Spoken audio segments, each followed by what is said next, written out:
sintetizar o nosso tema em uma epístola inteira. Então é muita coisa para uma única aula. Vocês terão que fazer leituras paralelas, né? Porque será impossível tratar todo o tema aqui.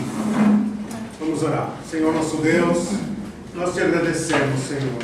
Nossa primeira palavra para ti é de gratidão por nos reunir aqui, por estar conosco, por nos dar sua palavra, seu Espírito, por alimentar nossos corações, nos saciar com a verdade da tua palavra, Senhor. Nós te agradecemos e nos prostramos diante do Senhor com nossos corações atentos ao que o Senhor tem para nós. Cada um seja, Senhor, alcançado, suprido, consolado, exortado, santificado, Senhor, com a sua palavra. Nós pedimos isso com toda a confiança que é o Senhor mesmo que deseja estas coisas. Oramos em seu nome. Amém. Amém. Amém. Irmãos, a epístola de 1 Pedro é uma epístola que nós poderíamos chamar de uma epístola voltada para a esperança, né? Eu vou falar rapidamente o contexto da epístola, mostrando que ela começa com o tema da esperança, mas já vou chamar a atenção para o nosso, digamos, texto central, né, que está em 1 Pedro, capítulo 3, versículo 15, né? Só que como nós não podemos arrancar, né, extrair o texto violentamente do seu contexto, né, nós temos que ver em que tecido, né, ele se encontra. O texto que eu quero chamar a atenção, e esse é o nosso último texto sobre esperança, antes de entrar, né, nos temas que dão sustentação à nossa esperança, 1 Pedro 3,15, quando ele fala: antes, vou ler nas minhas palavras, né?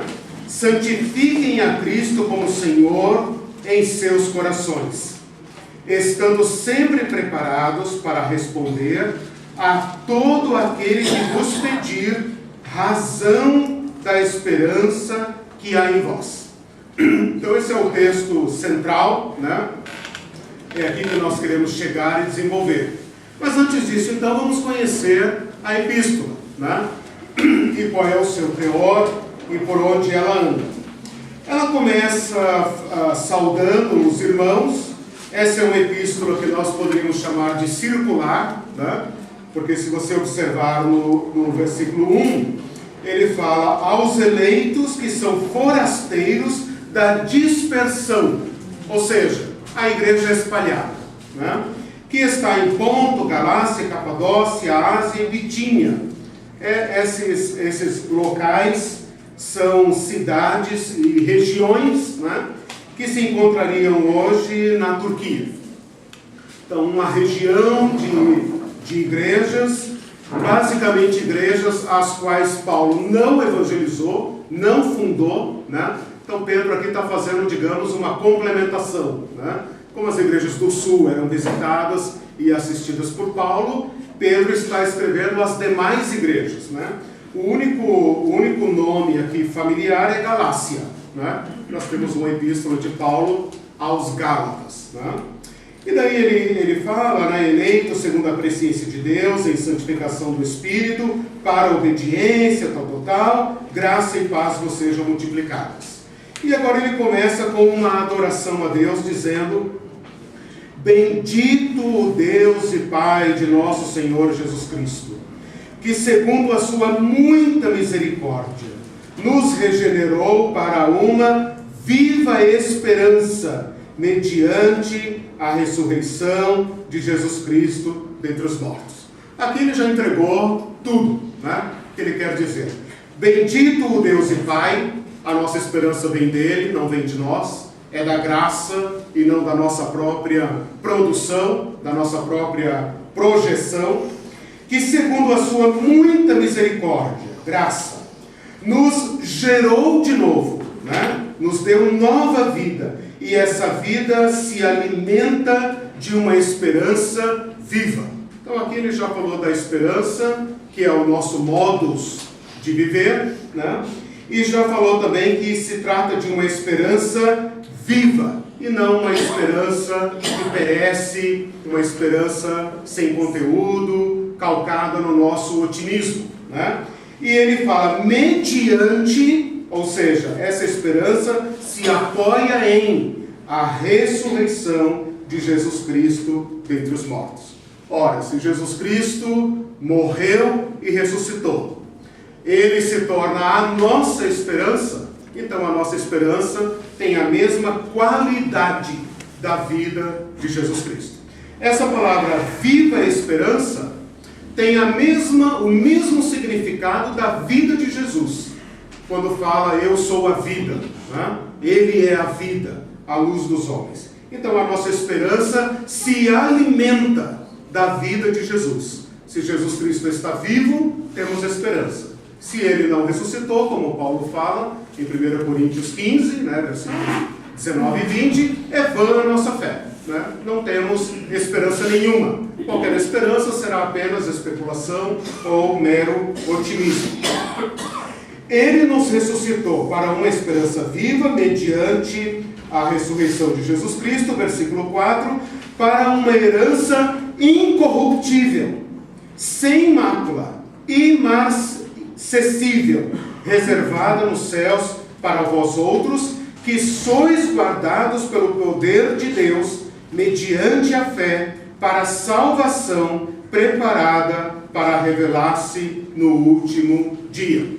Enquanto esperamos a salvação que ainda não se revelou, por isso é esperada, vocês são guardados pelo poder de Deus. Então essa esperança também é protegida pelo poder de Deus, né? Lá em Romanos nós lemos que o próprio Espírito Santo derramado em nossos corações sustenta esta esperança. Aqui ele fala, sois guardados pelo poder de Deus mediante a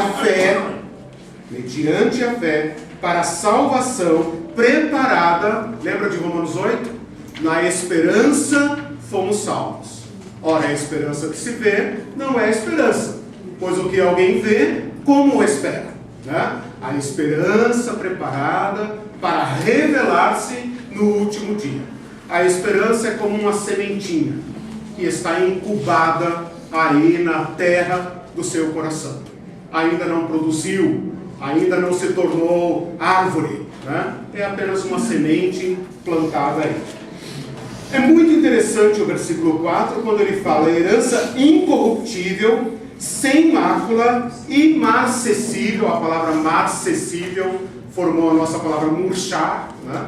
Então a imarcessível é que não murcha, né? Pensa numa fruta podre, né? Que se corrompe, que murcha, que se desfaz com o tempo, né?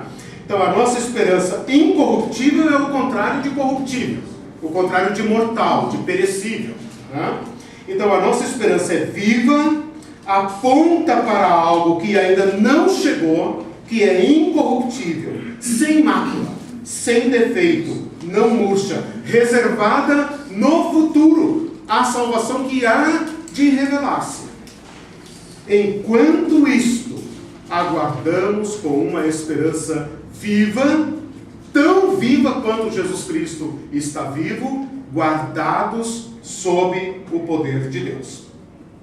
Agora nos versículos 6 e até o 9 por aí, ele vai falar a mesma mensagem do apóstolo Paulo. Ele vai falar das circunstâncias dessa vida que espera. Então ele vai falar o seguinte: nisso vocês exultam, embora no presente, agora chegou onde nós estamos, né? Salvação futura, a glória futura, a herança futura. No presente, por breve tempo, lembra do apóstolo Paulo? A nossa leve e momentânea tribulação não é para se comparar com, né, a eterna glória a ser revelada. Por breve tempo, se necessário, ou seja, eventualmente, sejais contristados, tribulações, né, por várias provações, para que o valor da vossa fé, uma vez confirmado, muito mais precioso do que ouro perecível. Nossa herança imperecível, incorruptível, imarcessível. O ouro perecível, mesmo apurado por fogo, redunde em louvor, glória e honra na revelação de Jesus Cristo. Isso aqui faz lembrar diretamente Romanos 5, né? Nos gloriamos na esperança da glória de Deus, mas também nos gloriamos nas tribulações, porque as tribulações provam a nossa fé. E mais do que o ouro provado pelo fogo, a nossa fé provada por tribulações, a nossa fé que enfrenta provações, tentações, tristezas, também redunda em bom resultado. Romanos 5. Produz experiência, produz caráter provado, produz mais esperança ainda, retroalimenta a nossa esperança, né? Então, ele fala do ouro que é submetido ao fogo e faz uma analogia com nossa fé, muito mais preciosa que o ouro, submetida também a testes, provações e tribulações. E assim como o metal bruto, submetido ao fogo, resulta num metal precioso, segundo os apóstolos, né? Não apenas Pedro, a nossa fé em Jesus Cristo, essa fé que nos une à vida de Jesus Cristo, quando submetida a testes, provações, adversidades e resiste, se torna uma fé superior, se torna uma fé provada. Versículo 8: a quem não havendo visto há mais esperança que não se vê. Falamos disso na aula passada. Não o vemos, porém o amamos, no qual não vendo agora, cremos e exultamos com alegria indizível e cheia de glória. Esperança, gloriemo-nos na esperança da glória de Deus. Alegramo-nos, né? Olha, irmãos, por mais que se fale, né? Esta não é uma alegria emocional, não é uma alegria reativa, né? Tem festa, dou risada, né? Tem desgraça, eu choro. Isso não é apenas uma alegria reativa, né? Essa é uma alegria que provém da fé que não vê, né? É uma decisão de não permitir que as tribulações produzam em nós apenas destruição. Obtendo, versículo 9, o fim da vossa fé. Fim aqui, lembra que nós estudamos fim? Fim não como extinção, né? Como anulação, mas resultado, meta. Alcançando o fim da vossa fé, a salvação das vossas almas. A salvação futura, que ainda não se revelou. Agora ele vai dizer aqui, a partir do versículo 10 e tal, sobre a grande esperança, que nós somos herdeiros de uma esperança do passado, né? Vamos para o versículo 13, né? Porque não vou ler a epístola toda, apenas pontuar alguns detalhes, né? Versículo 13 ele fala: por isso, sendo que as coisas são assim, preparem o seu entendimento. Essa palavra cingindo o vosso entendimento é uma figura de linguagem, porque cingir é colocar o cinto, né? E isso significa para o judeu tanto preparar-se para a batalha ou preparar-se para a ação, preparar-se para o trabalho, né? Os judeus usavam vestidos, né? Homens e mulheres usavam roupas largas, né? Como túnicas, e para o trabalho, para andar, para caminhar, levantava essas abas da vestes e amarrava aqui na cintura, para deixar então as pernas livres para o movimento. Seria hoje como botar o avental, né? Vamos botar o avental para trabalhar, né? Ou roupa de faxina, alguma coisa assim, né? Cingindo o vosso entendimento, ou seja, a mente preparada, sejam sóbrios e esperai, esperança, inteiramente na graça que vos está sendo trazida na revelação de Jesus Cristo. Vos está sendo trazida.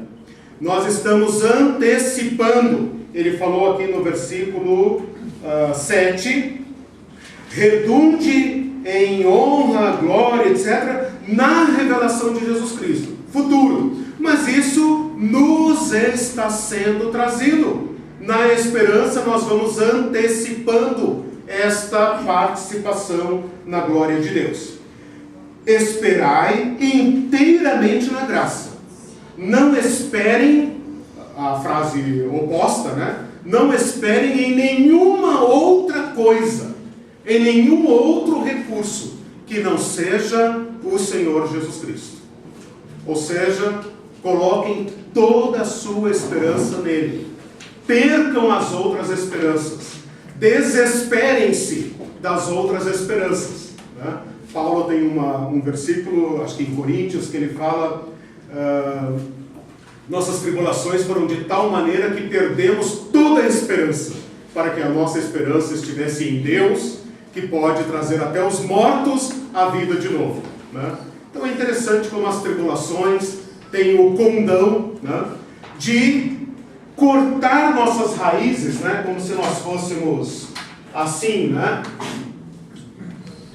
E essas raízes aqui, né, fossem as nossas esperanças. Interessante como a tribulação vai cortando isso aqui, né? Vai nos arrancando, vai nos deixando sem raízes nas nossas esperanças. Quer seja saúde, trabalho, dinheiro, fama, importância, seja lá o que for. Como as tribulações têm o poder de ir nos desarraigando, né? Nos desterrando daqui e nos plantando numa outra base, para que a nossa única raiz esteja em Jesus Cristo. Né? Trabalhando essa ideia de raízes, né? Paulo fala em Gálatas, né? Desarraigando do mundo. E depois em outro texto ele fala radicados em Cristo. Então é como se as tribulações procedessem em nós um transplante. Sabe o que é transplante, né? Não de coração, transplante de planta. Isso, arrancar as raízes daqui, né? As raízes vão ficar por um tempo soltas no ar. Não tem de onde respirar, de onde sacar seu alimento, a não ser plantadas em Cristo. E agora se alimentam da vida dele. Assim? Podia explicar melhor para mim esse prontos para agir, do versículo 13? Eu não consegui.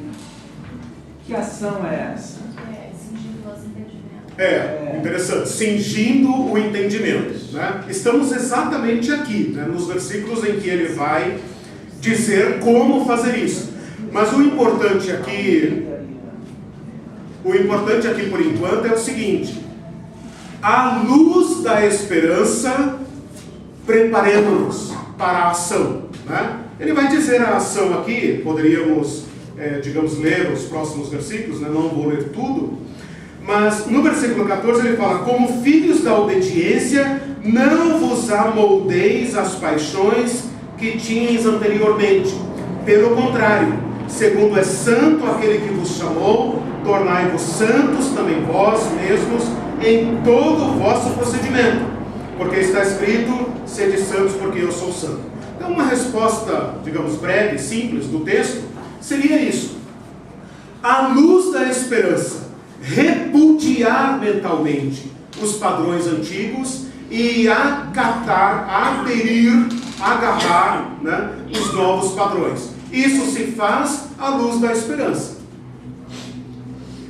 1 João 3 também diz o seguinte: qualquer que nele tem esta esperança, purifica-se. E isto é uma ação que tem que passar pela mente. Né? Então, assim como um judeu, digamos, que vai começar uma viagem, preparava-se, né? Levantava as vestes, amarrava na cintura, tem fotos lá no Google Imagem, né? Pesquisem lá, cingindo os lombos, né? Né? Cingindo os lombos, vocês vão ver a imagem, e até como se faz, se quiser, eu não fiz, né? Mas se quiser colocar um lençol e testar, você vai ver como que é. Tente andar com um lençol enrolado no corpo, né? E depois faça ali tem as instruções lá em inglês, como se faz. Parece que aí está tendo uma figura, né? Porque Sim. não se consegue cingir o entendimento. Sim, é interessante, é uma figura aqui incompleta. Porque cingir tem a ver com cinto e cintura, né? Cingir, envolver-se. Então o judeu já sabe o que é isso perfeitamente, porque ele está dirigindo a sua carta a forasteiros e peregrinos, né? Então veja, forasteiros e peregrinos sabem perfeitamente o que é, né? Seria como na nossa linguagem, bota a mala nas costas, né? Pega a mochila, né? Vamos fugir. E aqui ele fala, ao invés de cingir a cintura, cingir o entendimento. Então nós temos que transportar, né, essa figura do cinto para o entendimento, um preparo mental, uma reação à verdade, à luz da esperança, de uma esperança que tem um logos, esse é o centro da nossa meditação hoje, né, de uma esperança que não é vaga, mas que é substancial. À luz dessa esperança, nós temos que reagir. Reagir como? Repudiando os moldes das paixões que faziam parte da nossa antiga vida. E acatando ao molde de santidade daquele que nos chama. Então, enquanto esperamos, estamos sendo transformados. Tá? Enquanto esperamos pela fé, estamos sendo transformados. Na sequência, sim, capítulo 2, os 3 primeiros versos, sim, falam de mais ações ainda. Perfeito, perfeito. Despojando-nos, portanto, de toda maldade e dolo, as paixões e o molde do mundo, invejas e toda sorte de maledicências. Desejai, olha aí, é um imperativo. Desejai ardentemente, como crianças recém-nascidas, o genuíno leite espiritual, para que por ele vos seja dado crescimento para a salvação, se é que vocês, de fato, têm esperança nesse Deus bondoso, né? E é interessante, pastor, que esta palavra leite espiritual, né, no original é leite lógico, logos. A mesma palavra que nós vamos estudar daqui a pouco, né? Esse leite, aí de novo uma figura, né, complexa, né? Esse leite tem um conteúdo. Não é algo vago, não é algo emocional, não é algo meramente reativo, né? Mas ele tem um conteúdo. Silzinho? Então, ela pergunta assim, ali o entendimento, a palavra-chave, e essa palavra entendimento, ele quer dizer que é um pensamento profundo, a faculdade da mente ou a disposição do seu exercício. E fala agitar na mente, que por sua vez é derivado de dia. Agitar na mente. E é um pensamento, o poder do pensamento. Esse também. Dia que você falou, dia, a nossa palavra dia, em português ou grego? Dia do nosso... Okay. Então diz que é um movimento, é um agitar da mente, relacionado a dia. Variar. Exercício de pensar também tem aqui. Né? Paulo fala muito isso, né? Aberta os olhos do vosso entendimento, para que vocês creiam. Vejam, irmãos, nós temos falado isso desde o início do curso, desde a primeira aula lá, né? Começamos da primeira, né? Desde a primeira aula. A esperança cristã não é uma emoção, não é um sentimento, não é um otimismo, né, de que tudo vai dar certo, né? Vai dar certo, mas esta esperança tem um conteúdo. Pedro já cantou a bola, né, quando ele falou mediante a ressurreição de Jesus Cristo dentre os mortos. Se Jesus Cristo ressuscitou dentre os mortos, e se o que ocorreu com ele é o que ocorrerá conosco, este esperar é ativo, né? Vai envolver minha mente, vai envolver meu viver, né? Repudiando certos modelos e adotando outros, né? Nesse sentido, assim, envolve agora eu vou falar um pleonasmo, né? Uma atividade ativa, né? Uma intenção. Nossa igreja tem usado a palavra intencional, né? Intencional significa inclinar-se, né? Jogar-se nessa direção. Não algo eventual, casuístico, né? Mas um jogar-se nessa direção, né? De querer de fato isso. Então, irmãos, vai envolver tempo, como nós estamos fazendo aqui, vai envolver pensar, vai envolver lutar com isto, vai envolver uma ação, né? Nunca será algo passivo, eventual, né? Tem que ser algo ativo. Depois ele prossegue aqui ainda no capítulo 1, tem mais uma palavrinha que eu quero destacar, que está no versículo 21, quando ele fala, olha meus irmãos, vocês não foram comprados por prata, ouro, etc., mas pelo precioso sangue de Cristo, etc., versículo 19, 20, papapá, versículo 21, Jesus Cristo, né, por meio dele tendes fé em Deus, o qual o ressuscitou dentre os mortos, e lhe deu glória, de sorte que a vossa fé e esperança estejam em Deus.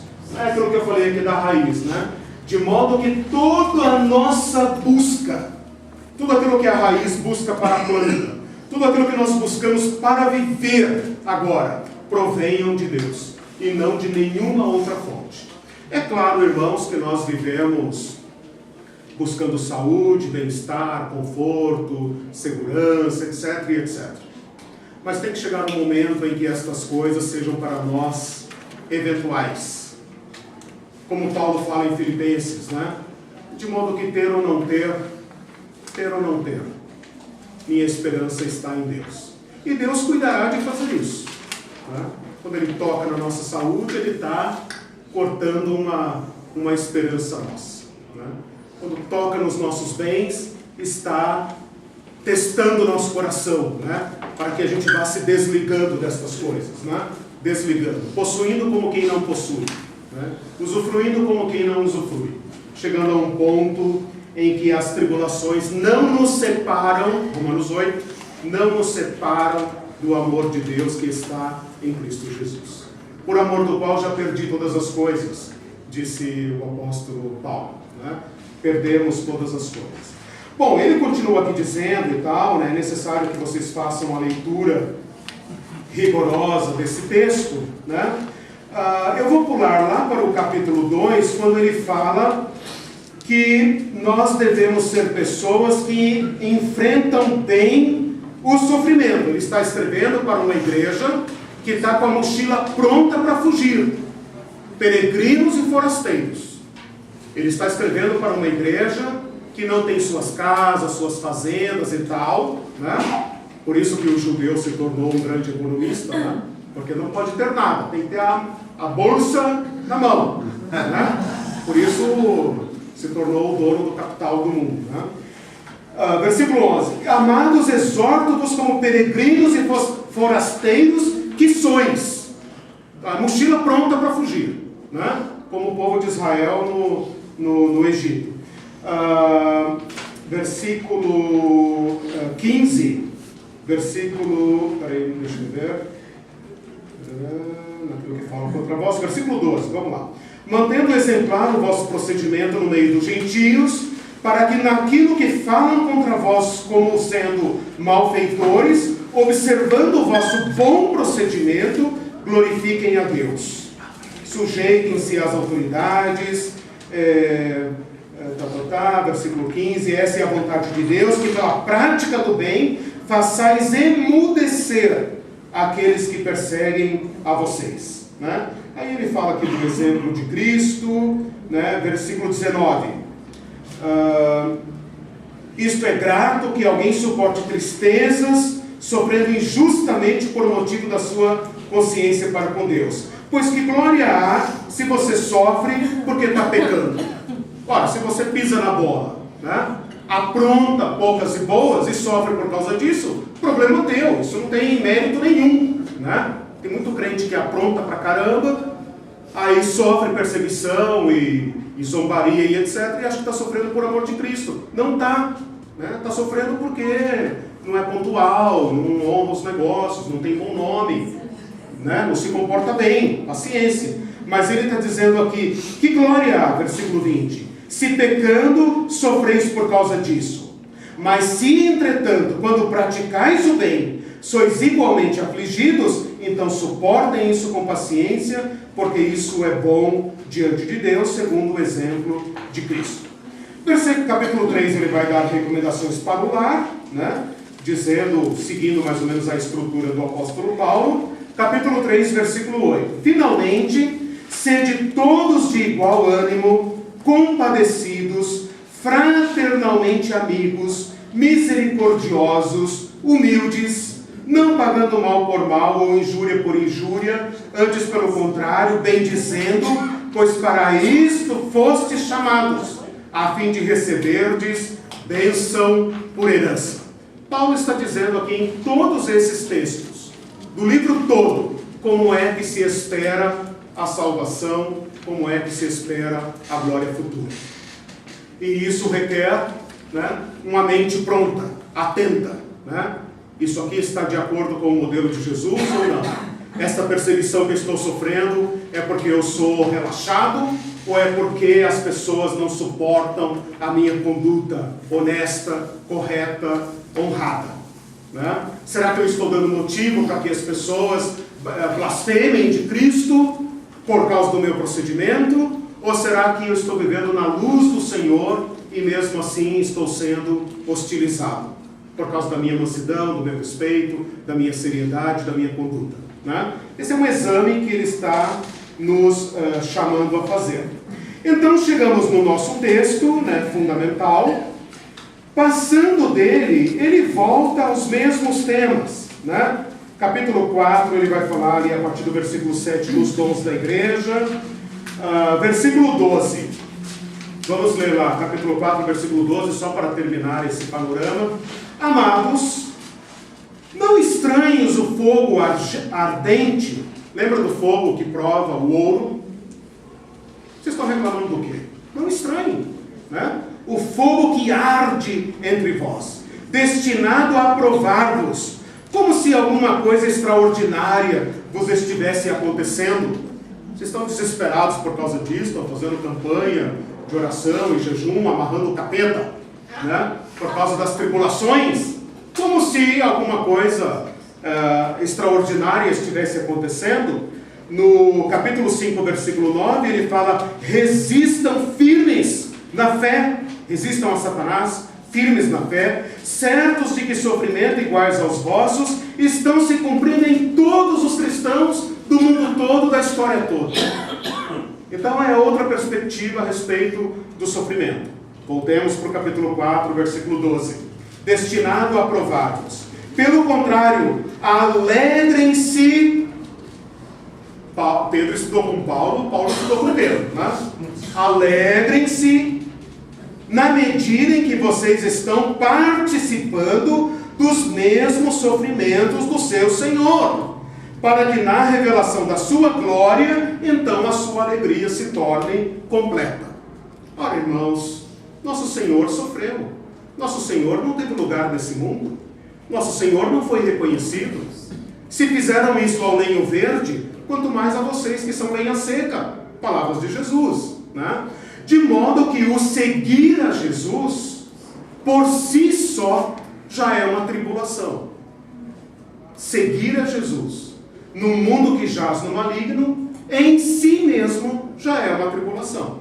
Por isso Paulo disse a Timóteo, né? Todos os que querem viver piamente padecerão perseguições. É uma questão de a igreja se perguntar por que não é perseguida. Por que a igreja ocidental não é perseguida?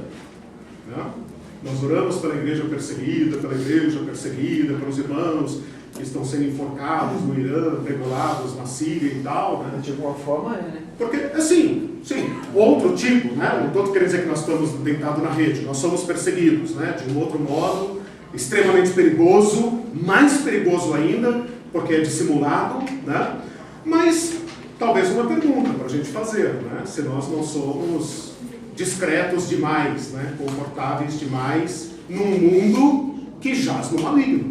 O Ocidente jaz no maligno, né?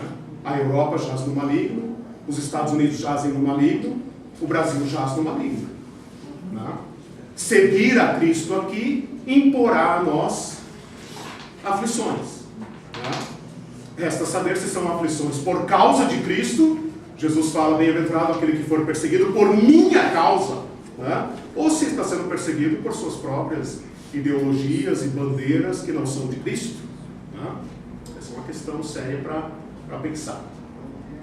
Bom, aqui ele fala de novo, né? Se pelo nome de Cristo sois injuriados, bem-aventurados sois, porque sobre vós repousa o Espírito da glória de Deus. Mas não sofra ninguém, versículo 15, de nenhum modo como assassino, ladrão, malfeitor, ou como quem se intromete em negócio alheio. Isso também pode causar sofrimento, mas não tem nada a ver com a nossa fé. Versículo 16. Mas se sofrer como cristão, não se envergonhe disso. Antes glorifique a Deus com esse nome. Porque a ocasião de começar o juízo pela casa de Deus é chegada. Ora, se primeiro vem por nós, qual será o fim daqueles que não obedecem ao Evangelho de Deus? E se é com dificuldade que o justo é salvo, onde vai comparecer então o ímpio e o pecador? Por isso também os que sofrem, segundo a vontade de Deus, entreguem-se inteiramente ao Senhor na prática do bem.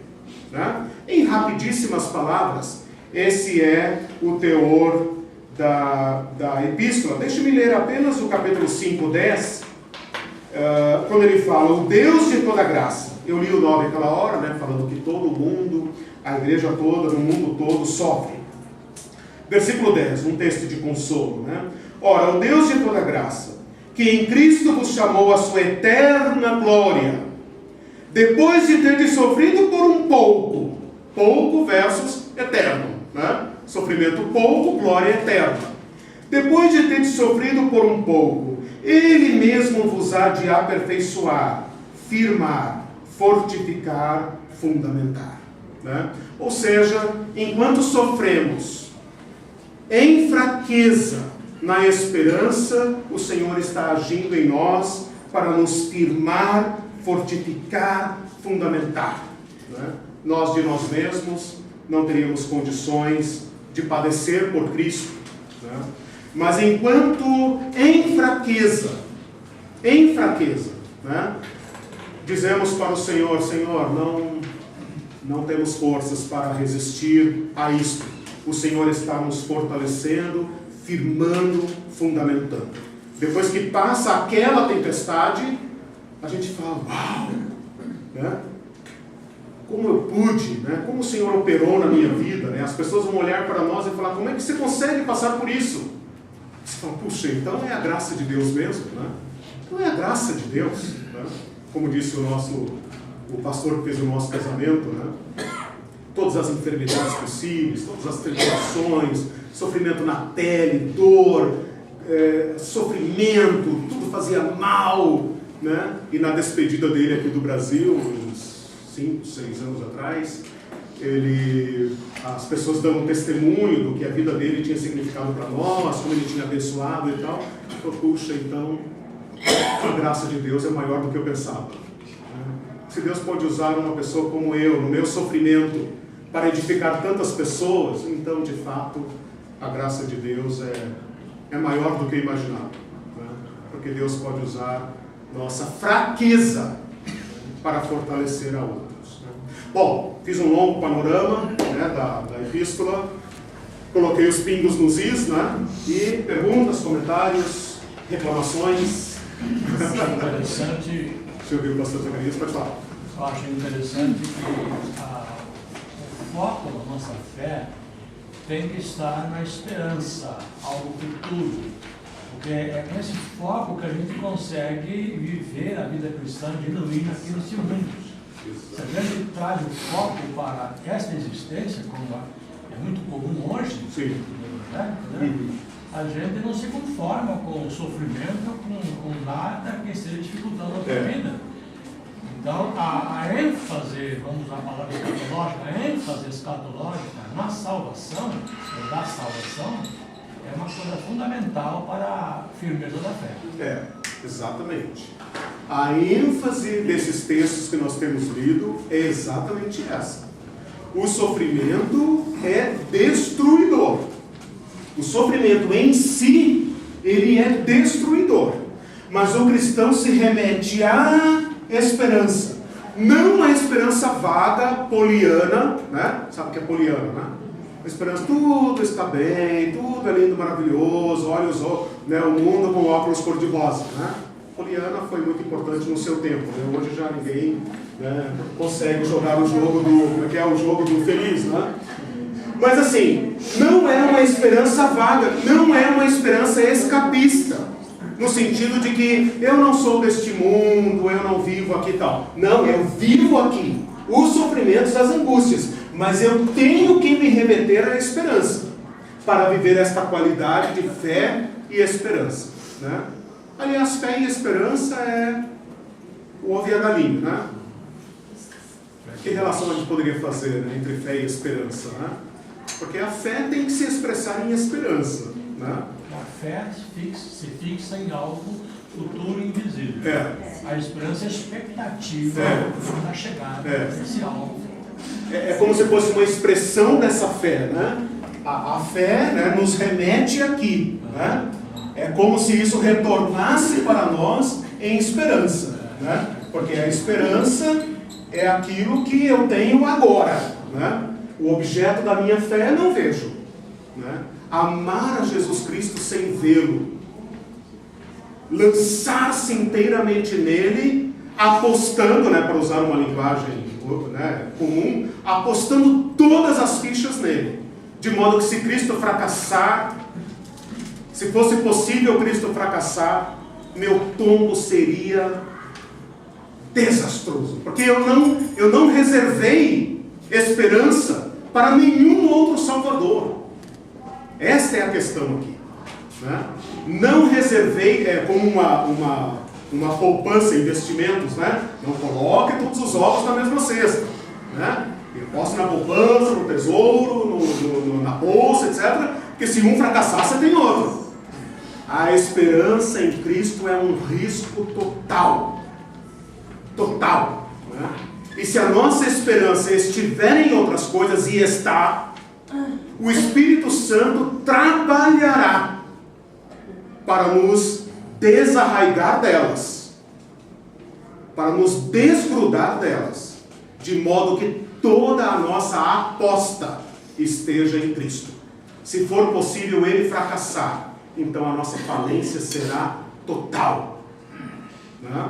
Isso é a fé, né? Mas como ele está vivo, pelo poder de Deus, e aquele que morreu, a morte já não pode mais tocá-lo, Romanos 6. Então, eu não tenho, como disse Pedro, né? Para quem irei eu? Só tu tens as palavras da vida eterna. Isso é uma esperança capital, né? Que não vai para lugar nenhum.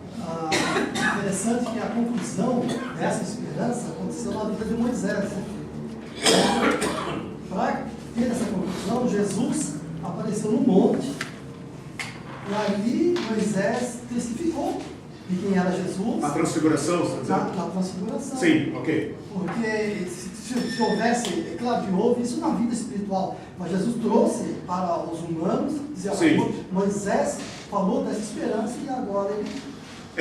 exatamente. Está concluindo. Esse texto que eu não li aqui do final do capítulo 1, fala dos testemunhos do passado, né? Os profetas que indagaram, inquiriram, profetizaram a esta graça que agora foi dada a vocês, né? Então, a nossa fé está calcada na história, nossa fé tem uma memória, lembra que eu falei isso no início do curso, né? Nossa fé tem uma memória, ela não é amnésia, ela não é alienada, ela tem uma memória, ela tem uma caminhada histórica longeva, milenar, dos herdeiros da esperança, né? E nós somos agora, como naquela corrida de bastão, né? Nós somos agora a geração que está carregando a esperança. E se Cristo não vier, e se nós não morrermos precocemente, passaremos esta esperança para nossos filhos, né? Esta esperança, até que em um dado momento da história, a nossa esperança encontrará o seu objeto, né? E então a nossa alegria será plena. Em dado momento aí você falou da esperança e de, não, vai dar certo. A gente tem só que cuidar, porque a nossa esperança tem que ser naquilo que Deus já prometeu. Sim, com certeza. Né? Então esperar naquilo que é promessa de Deus para nós. Sim. Como é que a gente transfere isso para o dia a dia? Porque muitas vezes as pessoas, não, vai dar certo, eu tenho esperança. Não, Deus vai... e Deus não está aquilo. Exatamente. Ele não prometeu aquilo, ele não disse que aquilo ia acontecer. Então, uma esperança naquilo que já foi prometido. Não é uma esperança que tem conteúdo. Tanto no sentido de eternidade como no dia a dia. Sim, exatamente. E isso faz parte do perder as raízes aqui, né? Porque às vezes o que nós esperamos não é o que Deus espera. Ponto final. Né? Nós nos conformamos, nós não nos amoldamos às paixões, aos desejos. Nós nos amoldamos àquele que é santo. Né? E aqui no versículo 17, ele fala, ora, capítulo 1, versículo 17, ora, olha a advertência que ele vai nos fazer aqui, ora, se vocês chamam a Deus de Pai, Deus não faz acepção de pessoas, Ele julga segundo as obras de cada um, por causa disso comportem-se com temor, durante o tempo da vossa peregrinação, mochila nas costas, prontos para sair. Né? Isso é obra do Espírito, porque nós tentamos raízes, nós somos como aquelas plantas, como é que chama? Aquelas plantas trepadeiras, né? Que tem aquelas garras, né? Chuchu, uva, né? O que mais? E onde encosta gruda, né? Nós somos assim, nós não vivemos no ar, né? Acho que chama gavinhas, chama aquilo? Onde encosta gruda, né? Gruda, né? Se amarra ali e tal. Nós somos assim, é evidente, né? A obra do Espírito é ir arrancando essas nossas, né? Essas nossas garras e nos plantando em Cristo. Né? Pensando o que é como remar contra a maré, porque nós vivemos num mundo hedonista completamente, e não significa que nós vivemos isso lá fora, no mundo, e que aqui na igreja é diferente. Porque esses princípios, esse individualismo, esse hedonismo, essa busca pelo prazer, ele está aqui dentro. E isso se reflete nas pregações que a gente ouve. Não estou falando só da nossa igreja, estou falando em geral. Estou falando da maneira, do estado geral do cristianismo hoje, né? Do que significa o cristianismo hoje. Então, eu estava pensando nisso outro dia. As pessoas que não estudam a palavra e não têm essa compreensão do que realmente diz a palavra, eu estava pensando nas pessoas que vêm para a igreja e elas aprendem que esse cristianismo que nós vivemos aqui é um reflexo do que ela já vive lá fora. Esse hedonismo, essa busca por conforto, essa ausência de desprendimento das coisas do mundo e tal. E quando vem a provação, a tribulação, ela é um incômodo realmente para esses princípios que nós vivemos. E isso daí, a orientação aqui não é só suportar a provação, é para não estranhar o fogo ardente e se alegrar por ser participante do sofrimento de Cristo. Gente, isso é coisa de ET que nós vivemos hoje, porque ninguém quer sofrimento na vida. Não bate com o que nós aprendemos, com o que nós ouvimos. A igreja primitiva, capítulo 4, 5 para ali de Atos, né, alegraram-se muito pelo privilégio de serem, de participarem, né, dos sofrimentos de Cristo. Então, eu acho que eu nunca vi uma pessoa dizer isso, que estava, assim, sinceramente, sem poliano, né, sem ser poliano, que estivesse feliz porque estava sendo participante do sofrimento de Cristo. Às vezes ela reclama de alguma coisa, quando ela vai contar, você fala assim, bom, mas ela está levantando uma bandeira, está sofrendo lá no trabalho dela, porque ela está levantando uma bandeira que não é de Cristo. Ela está levantando uma bandeira corporativista que é da igreja hoje, que não tem a ver com o sofrimento de Cristo, entende? Então, assim, isso para mim não é a mesma coisa de falar da bancada evangélica lá no Congresso. Para mim não tem a ver com Cristo, não é. É uma coisa... mas é da igreja, os princípios... Não vem com essa pro meu lado. Se você for checar, não tem nada... Isso não é o critério. Né? Exatamente. Vejam como a crise é mais profunda. Né? E é algo, irmãos, que tem que ser pensado, por isso cingiu o entendimento, né? tem que ser pensado, apropriado e aderido pessoalmente. Pessoalmente. Isso é um agir do Espírito que só Ele pode proceder, né? Nós podemos descambar em erros, podemos descambar em ascetismo, rigores, legalismo, uma série de coisas que a carne gosta, né? Esse é um agir do Espírito, né? Só o Espírito Santo pode mostrar para nós em que se aplica a nós individualmente, particularmente, esta questão. Assim como Jesus tocou em certos pontos da vida de pessoas e não tocou em outras, né? Por exemplo, disse para o jovem rico: vai, vende tudo que tens, esbanje para os pobres, depois vem e me segue, terás um tesouro no céu. Mas não disse isso para todos, né? Então só o Espírito Santo pode tocar nossos corações aonde as raizinhas estão agarradas, né? Lá secretamente, enroladinhas lá, né? Só o Espírito Santo pode fazer isso, né? Isso é algo do quarto secreto da oração, né? Então, só concluindo, e daí fala no final que nós vamos ter a alegria de participar da glória futura, quando ela for manifestada. Só que a gente quer a glória hoje de Cristo e as bênçãos, a prosperidade, as bem-aventuranças, mas não quer o sofrimento. Eu não quero também, né? Não, ninguém deseja o sofrimento, né?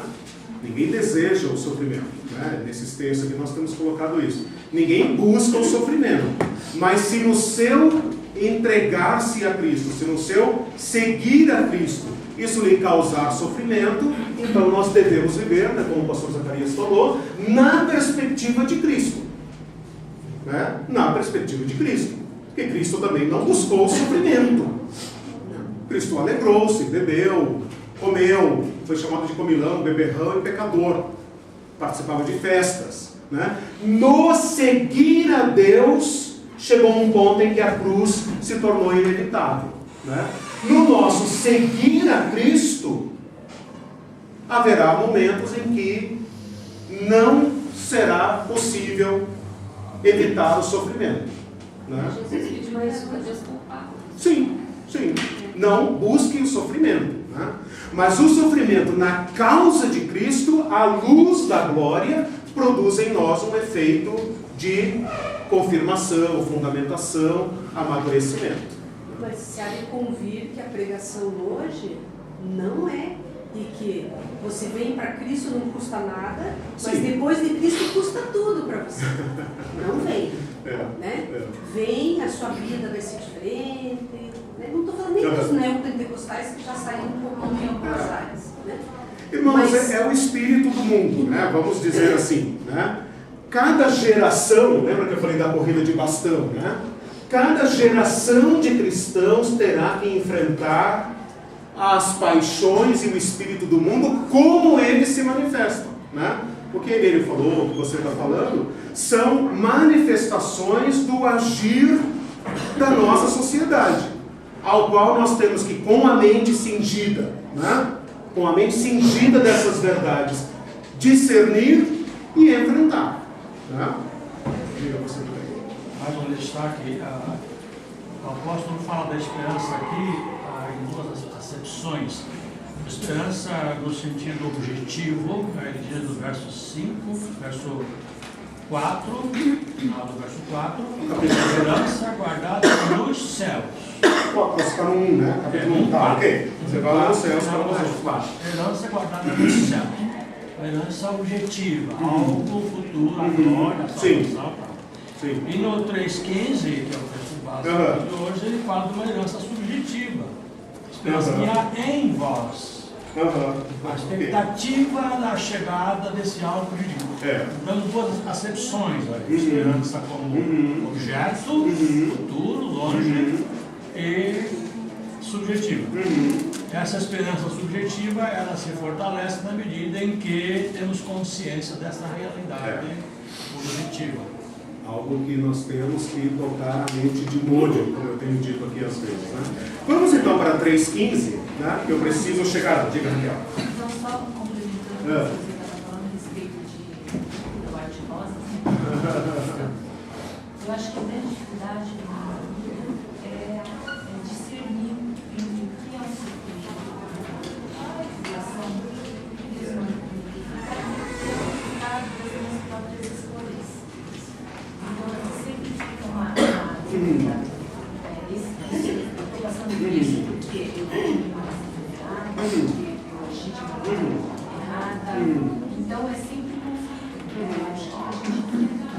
Sim. De nossas próprios Ok. trabalhos. Exatamente. Veja, nós certamente sofreremos por nossos próprios erros. Né? Isso é inevitável. Que a maior parte do Sim. sofrimento é produzido. Sim, é possível. Mesmo assim, né? Mesmo assim, se isso é feito, né, na luz do Senhor, no temor do Senhor, mesmo assim, a palavra de Deus nos mostra que isso pode ser revertido em nosso bem. Né? Quantos erros praticados por homens e mulheres da Bíblia, né, se tornaram depois tão aderentes ao plano de Deus, que deu a impressão que Deus quase que levou ele ao erro para fazer aquilo. Né? Então, assim, não se preocupem com as tribulações que provêm dos nossos erros, dos nossos erros. Né? Nós não queremos errar, mas erraremos, né? No temor do Senhor. Né? Não estou falando de coisas que envolvem pecado. Né? Não estou falando de coisas que envolvem pecado, estou falando de coisas da nossa própria contingência humana, né? De tomar uma decisão errada, de decidir algo errado e depois dar com os burros na água. Né? Eu tenho uma profunda convicção, e acho que vocês também têm essa experiência, de que Deus é poderoso, maravilhoso, gracioso, generoso, para nos ensinar nos nossos erros. Claro, né? E eu não penso, esse é um posicionamento meu, né? A primeira parte do que você falou, eu não penso num Deus que nos envia tribulações. Em princípio, né? É claro que você pode citar um caso da Bíblia, etc, etc. Mas eu não penso num Deus que envia tribulações. Porque a tribulação é decorrente da vida, da nossa contingência humana, do pecado, dos erros dos outros que vão nos causar tribulações e do próprio seguir a Cristo. Então é quase impossível viver sem tribulação. Ela pode estar num nível intenso, etc, etc, mas viver é uma tribulação. Né? Eu creio num Deus que governa a nossa vida providencialmente, soberanamente, apesar de todas as tribulações. E que nos dá uma garantia maravilhosa de que todas essas adversidades manejadas por Ele redundam em bem para nós e em louvor para Ele. Então, via de regra, eu não penso num Deus que está, digamos, amanhã de manhã, segunda-feira, falou: o que temos lá para o Eliseu? Manda lá uma enxaqueca lá para ele, lá, vamos ver ele, deixa rolar. Né? O fulano ali tal, bota lá uma batida no para-choque lá, ele está com pressa, bota lá. E o fulano, o que tem? Não penso num Deus que faz esse tipo de coisa. Né? Porque não é necessário. Não é necessário. O que nós podemos pensar de Deus é o seguinte: Ele vai agir para impedir algo da vida ou não. Então o meu pensamento é diferente. Por exemplo, se amanhã, né, Deus quiser, por sua graça e providência, evitar, me poupar de um acidente no trânsito, graças a Deus. Mas isso não está garantido. Porque eu dirijo um trânsito que tem motoristas indo para todas as direções. Eu posso fazer a melhor direção possível. Mas não posso garantir que as mulheres... Desculpa. Eu posso garantir que acidentes ocorram, ou ninguém aqui nunca passou por um acidente de trânsito. Então, o que eu vejo é que Deus pode agir para evitar algo ou não. Mas as tribulações é como respirar. Até tirar o preconceito da gente. Sim! Claro! Se algum irmão tiver aliás, o seguro para a mulher preconceito, ser mais barato, o índice de acidentes vai. Uma coisa que é interessante, você vê que as tribulações e essas dificuldades, elas funcionam, elas têm uma função curativa. Porque até aqueles que não percebem o Espírito Santo, que estão longe de Deus, quando sofrem uma situação de tribulação muito alta, repensam o andar da sua vida. Sim. Então, ele é curativo. Isso é da sabedoria popular. espirituais. É curativo. Será que esse sofrimento, será que o sofrimento também não abrange a questão de quando a pessoa nasce de novo, já começa uma guerra interna entre a carne e o espírito, que milita um contra o outro? Sim. Não é ações externas, Sim. mas é ações internas, né? Aquilo que eu tenho que negar a mim mesmo. Bem lembrado. Um jovem perguntou ao pastor, por que o outro lá não tem a crise de consciência que eu tenho? Sim, porque ele está morto, né? Claro. Você reviveu em Cristo e Cristo começa a trabalhar em você. Bem lembrado, as tribulações são da nossa própria, cada um é tentado pela sua própria cobiça. Né? Então nós somos afligidos no seguir a Cristo internamente.